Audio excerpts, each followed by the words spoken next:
Good afternoon, ladies and gentlemen, and welcome to another segment of SK8 Home Inspection Services, Tips for the Savvy Home Investor. Today we're going to talk a little bit about windows, electrical outlets, radon. We're going to talk a little bit about roofing and smoke and carbon monoxide detectors. Windows.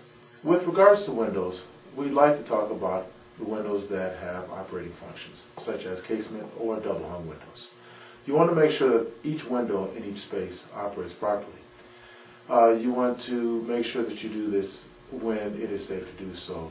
In areas like the Midwest where the freezing thaw cycle occurs, specifically with wood windows, you might want to wait until the temperature is above 40 degrees to operate the window, because sometimes the windows stick when the temperature is below 40 degrees, and you don't want to break the hardware of the window. Secondly, we'd like to talk about the electrical receptacles, and better known as outlets.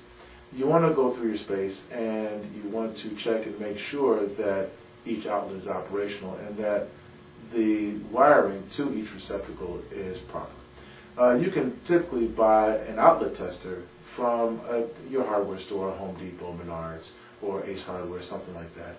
You want to test each outlet to make sure that they're all operating properly. Thirdly, we'd like to talk a little bit about radon. Radon is a naturally occurring gas that is a byproduct of uranium. As recently as January of this year, some states have adopted laws in regards to disclosure for home sales. And they require that either the buyer know about radon or have a radon test performed.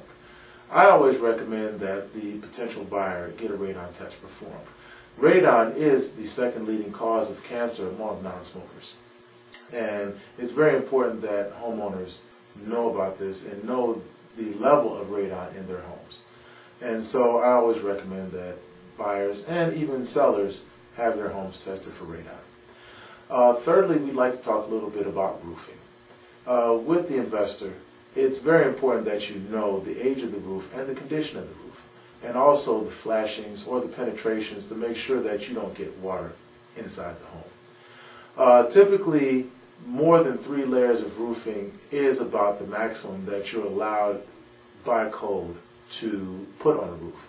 So you want to make sure that you have the number of layers of roofing below 3. You also, if you can, find out the age of the roof, because like with anything else, roofs need to be maintained. And roof lifespans typically are somewhere between 15 and 50 years, depending on the type of roof it is. So the more you know about your roofing system, the better you are to deal with the regular maintenance necessary for a roof. And lastly, we'd like to talk about smoke detectors and carbon monoxide detectors. Typically, you'd like to have at least one per floor, and you want those no farther than 15 feet from sleeping areas. And I think that's all that we have for today. Be looking forward to our next episode of SK8 Home Inspection Services Tips for the Savvy Investor.